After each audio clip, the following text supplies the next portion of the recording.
പ്രവാസികളായവർ അവർ ജീവിക്കുന്ന വിദേശ രാജ്യത്തിലെയും ഇന്ത്യയിലെയും പല കാര്യങ്ങളും പലപ്പോഴും കമ്പയർ ചെയ്യുന്നത് സ്വാഭാവികമാണ്. പ്രവാസികളാകുന്നത് തന്നെ ഇന്ത്യയെ അപേക്ഷിച്ച് ചില കാര്യങ്ങളിലെങ്കിലും വിദേശ രാജ്യങ്ങൾ ബെറ്റർ ആയതുകൊണ്ടാണല്ലോ. എന്നാൽ തീർച്ചയായും ചില കാര്യങ്ങളിൽ ഇന്ത്യയായിരിക്കും വിദേശ രാജ്യങ്ങളെക്കാൾ ബെറ്റർ.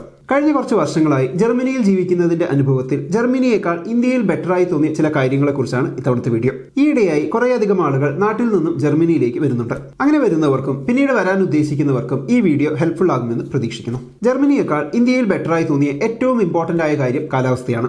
6 മാസത്തിലധികം ഇവിടെ കൊടൂര തണുപ്പാണ്. ആദ്യത്തെ വർഷം മഞ്ഞ് കാണാനുള്ള എക്സൈറ്റ്മെന്റിലും പുതിയ സ്ഥലം, ആളുകൾ ഇതൊക്കെ എക്സ്പീരിയൻസ് ചെയ്യുന്നതിന്റെ എക്സൈറ്റ്മെന്റിലും ഈ കൊടൂര തണുപ്പ് വലിയ പ്രശ്നമില്ല എന്നൊക്കെ തോന്നും. എന്നാൽ തുടക്കത്തിലെ ആ എക്സൈറ്റ്മെന്റ് കഴിയുമ്പോൾ 1-2 വർഷമൊക്കെ കഴിയുമ്പോൾ ഈ നീണ്ടു നിൽക്കുന്ന തണുപ്പ് കാലം പലരുടെ കാര്യത്തിലും വിചാരിച്ചതിലും വലിയ പ്രശ്നക്കാരനാണെന്ന് മനസ്സിലാകും. ഈ ഭയങ്കര തണുപ്പ് ചെറുതും വലുതുമായി പല രീതിയിലാണ് നമ്മളെ ബാധിക്കുക. ഒന്നാമതായി ലോങ് ടേമിൽ തണുപ്പ് അനുഭവിക്കുന്നത് നമ്മുടെ ആരോഗ്യത്തെ ബാധിക്കും.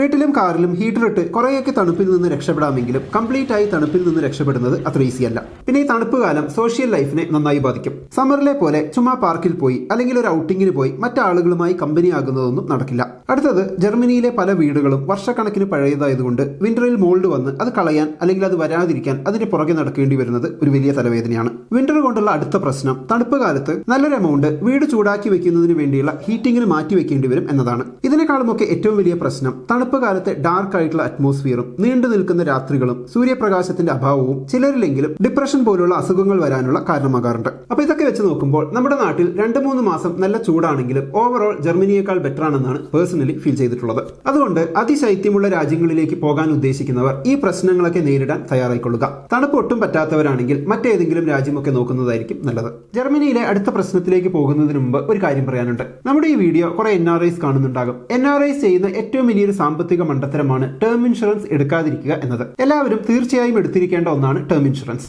കാരണം കുടുംബത്തിൽ വരുമാനമുള്ള ആളുടെ ആബ്സെൻസിലും കുടുംബത്തിന്റെ ഫിനാൻഷ്യൽ സ്റ്റെബിലിറ്റിയിൽ പ്രശ്നമില്ലാതിരിക്കാൻ സഹായിക്കുന്ന ഒന്നാണ് ടേം ഇൻഷുറൻസ്. ടേം ഇൻഷുറൻസിന്റെ ഏറ്റവും ഇംപ്രസീവ് ആയ ഒരു കാര്യം ചെറിയ പ്രീമിയം തുക അടച്ച് വലിയ കവറേജ് കിട്ടും എന്നതാണ്. മറ്റ് ഇൻഷുറൻസ് പോലെ ചെറിയൊരു തുകയ്ക്ക് വേണ്ടി വലിയ പ്രീമിയം അടയ്ക്കേണ്ട ആവശ്യമില്ല. ഉദാഹരണത്തിന് ഞാൻ ഡിസ്ക്രിപ്ഷനിൽ ഒരു ലിങ്ക് കൊടുത്തിട്ടുണ്ട്.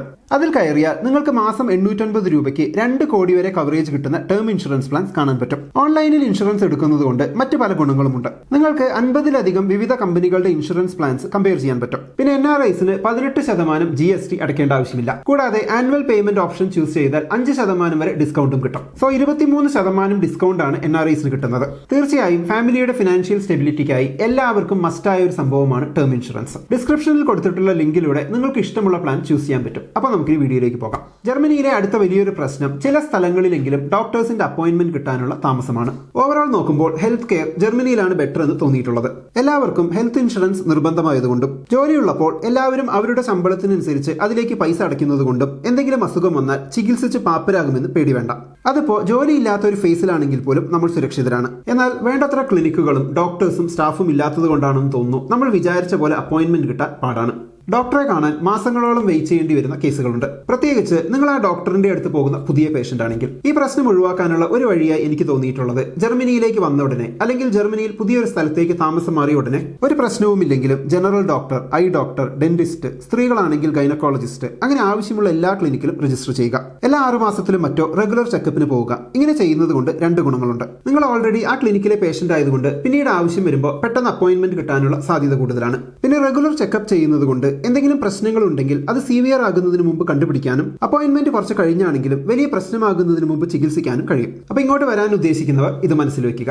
അടുത്തത് വലിയൊരു പ്രശ്നമല്ലെങ്കിലും തീർച്ചയായും ഇന്ത്യയിൽ ബെറ്റർ എന്ന് തോന്നിയ ഒരു കാര്യമാണ്. അത് ഫോൺ പേ, ഗൂഗിൾ പേ പോലുള്ള UPI ട്രാൻസാക്ഷനുള്ള ഓപ്ഷൻസ് ആണ്. ജർമ്മനി ഇപ്പോഴും ആ കാര്യത്തിൽ നല്ല പുറകിലാണെന്നാണ് തോന്നിയിട്ടുള്ളത്. ഇപ്പോഴും പല സ്ഥലങ്ങളിലും ക്യാഷ് തന്നെ കൊടുക്കേണ്ട സാഹചര്യമാണ്. കാർഡും സെക്കൻഡറി ഓപ്ഷനായാണ് പല സ്ഥാപനങ്ങളിലും എനിക്ക് തോന്നിയിട്ടുള്ളത്. അപ്പൊ അത്യാവശ്യം ക്യാഷ് കയ്യിൽ വെക്കുക എന്നത് അത്യാവശ്യമാണ്, അല്ലെങ്കിൽ ചിലപ്പോൾ പെട്ടുപോകും. ഇന്ത്യയിലൊക്കെ സംഭവിച്ചിട്ടുള്ള ഡിജിറ്റൽ ട്രാൻസാക്ഷൻ വിപ്ലവം ഇവിടെ വളരെ സ്ലോ ആയിട്ട് നടക്കുന്നത് പോലെയാണ് തോന്നിയിട്ടുള്ളത്. അടുത്ത പോയിന്റ് സോഷ്യലൈസിംഗ് ആണ്. സോഷ്യലൈസിംഗിന്റെ കാര്യത്തിൽ, ഫ്രണ്ട്സിനെ ഉണ്ടാക്കുന്ന കാര്യത്തിൽ നമ്മുടെ കൾച്ചർ ഒരു വാം കൾച്ചറാണ്. എന്നാൽ ജർമ്മനി പോലുള്ള രാജ്യങ്ങളിൽ പൊതുവെ ഒരു കോൾഡ് കൾച്ചറാണ് ഉള്ളത്.